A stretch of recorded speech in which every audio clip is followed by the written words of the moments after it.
Today I'm going to show you how to record your electronic drums incredibly easily for practically no money.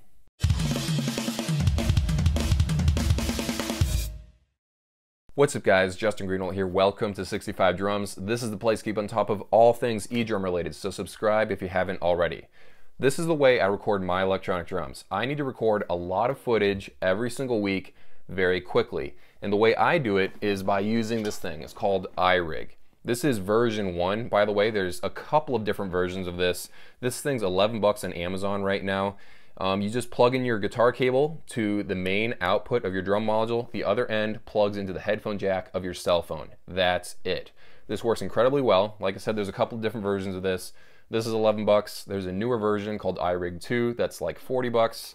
There's also iRig Pre. This has an XLR input, so if you want to plug this in from your direct box coming from your drum set, you can do that as well. There's also a gain knob right here. This works off a 9-volt battery, but just use this thing. It's 11 bucks, really cheap. Let me explain to you exactly how it works. First off, get a drum module that you're using, take a guitar cable or any 1/4-inch cable, and plug it into the mono output of your drum module.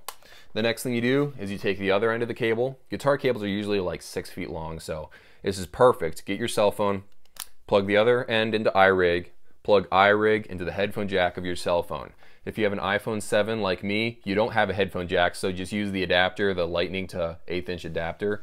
Plug this straight into your cell phone, turn on your camera app. Just any camera app will do. You don't need to go download the special iRig thing. Just go open up your camera app and press record.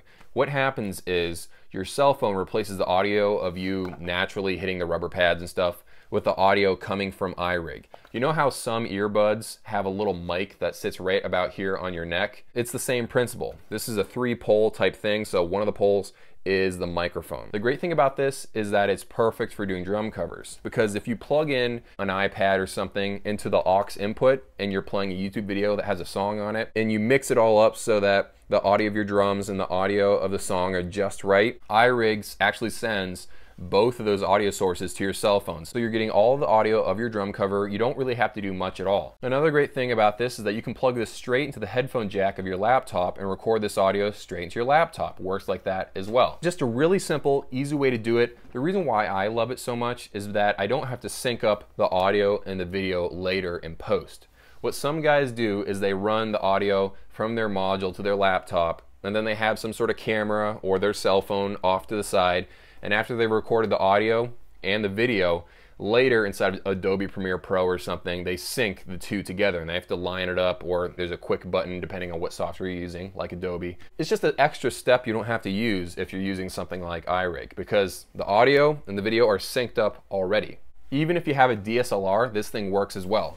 Obviously, this is meant for cell phones. If you do want to plug this into your DSLR, like your Canon or something like that, as long as it has a microphone input, there's a little adapter you can buy. It's like 10 bucks. One plugs into here, the other end plugs into the microphone input on your DSLR camera. Of course, you have to edit the gain controls inside of your camera, but you can record your drum audio with this straight going into your DSLR camera. It is possible. The reason why I use this instead of using another method that would give me better audio quality is because I need to pump out a lot of footage fast, and the simpler the better. And a lot of you guys are just doing drum recordings. You're not recording an EP for an album or anything, and I'm not either. I'm just recording audio footage for like a drum fill tutorial, or maybe I'm doing some sort of drum review. I need to record audio of that. This is what I do. This is a little bit funny, but whenever I'm at like a Guitar Center or Sam Ash or like Sweetwater Gear Fest or whatever it is, I want to record a little snippet of audio for a first impressions video of a drum set I'm looking at.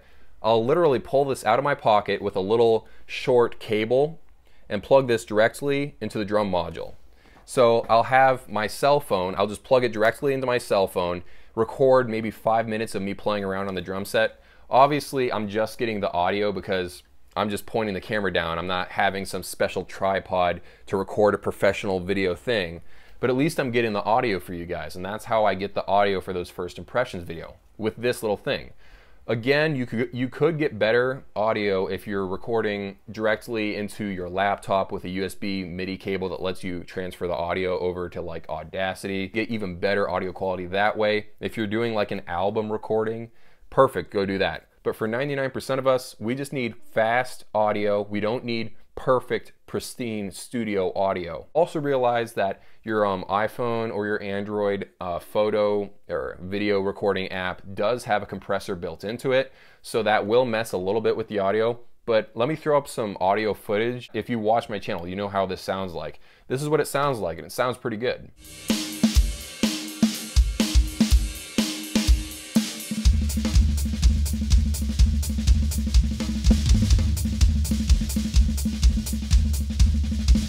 And remember, I'm just using this thing. I'm literally just plugging this straight into my cell phone and pressing record. It's that easy. If you do want to pick this up, I've got links to version 1 and version 2. Go buy this one, it's 11 bucks. This is just a really easy way to record. This is one of the most common questions I get from people. Hopefully this solves your problem if you just want a quick way to record your electronic drums. And the audio sounds really, really good. Thank you so much for watching. I'm making around 3 videos a week right now. Subscribe and press the little bell icon so you get notifications when I'm coming out with the new videos. And I'll see you guys in a few. Okay, so I'm going to show you some behind the scenes stuff. Forgive me, this is going to look really, really ugly, but I'm going to show you how I get that overhead shot when I'm doing those drum covers or playthroughs you've seen me do. And I've never made a video where I showed off how I get that overhead shot. Some people think I have this really fancy, like, mic rig or something, but no, it is extremely stupid looking. It's very ugly and redneck, but this is how I get that overhead shot. All right, prepare yourselves. This is high-tech stuff. All right, so usually I'll have a 1/4-inch cable, either a guitar cable or whatever, plugged into the mono input of the Roland TD30 module right there. It travels up the wall, into this piping, and yes, I have my cell phone sitting on the edge of a folder. It's actually a little too far to the edge right there. But yeah, and I just have my cell phone pointing from that, and that's how I get overhead shot. Let me just reach up here. So that's the kind of shot I'm getting. And listen, I have tried a lot of different camera angles in this basement right here. I don't have a whole lot of space. And yes, I know that that chair is really ugly. You can't tell when I'm sitting in it though. I've tried a lot of different camera angles in this music basement, but it's really hard to get a nice angle. So up there in the ceiling is the most professional, best looking way I can get drum covers or whatever to look. I might as well show you a little bit of the music basement while I'm here. So we've got these JBL PAs right there, and we've got this this mixer. I think it's, I don't remember what kind of mixer it is. Yeah, it's a Behringer mixer. And then got this Roland piano right here. And then we've got this amp half stack that my brother Ryan uses. He plays guitar and bass. And yeah, this is our music basement. It is pretty ugly. I'm not showing you all the other stuff. Oh, by the way, I might as well show you what I'm working on next. I'm transforming this Sonar Force 2001 drum set into an electronic drum set. Right now, this is a 3-ply, I can't remember, a Ballistech mesh drum head. This is a 3-ply ZED mesh drum head. I've got a 1-ply Pearl drum head on that right there. I've got another 1-ply Silent Stroke Remo mesh head right here. I'm going to be buying triggers for this, and I'm going to make that my new drum set. And maybe this drum set will become my travel drum set.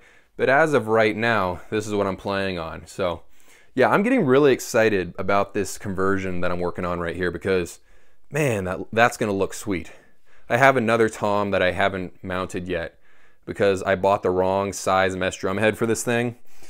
I actually bought a 13-inch mesh drum head, or no, this is a 14-inch mesh drum head, even though this is a 13-inch tom, because I thought I had a 12 and 14-inch tom right here and a 16-inch floor tom right there. But really, this is a 13-inch. But it's fine because I can use this 2-ply mesh drum head on my snare in place of that Remo Silent Stroke 1-ply, because Remo Silent Stroke 1-ply is decent, but it's better to have a 2-ply mesh drum head. By the way, do not buy this brand if you have electronic drums that you want to buy new mesh heads for. Apparently this company says they have trouble when you try to mount this particular kind of mesh head on like a roll-on drum set or anything like that. It's mostly just for acoustic drums you want to convert with mesh heads, either for practice or to put triggers on. So yeah, this is my next big project. And yeah, just wanted to give you a little bit of behind the scenes here. Thank you so much for watching. Subscribe. I will see you guys in a few.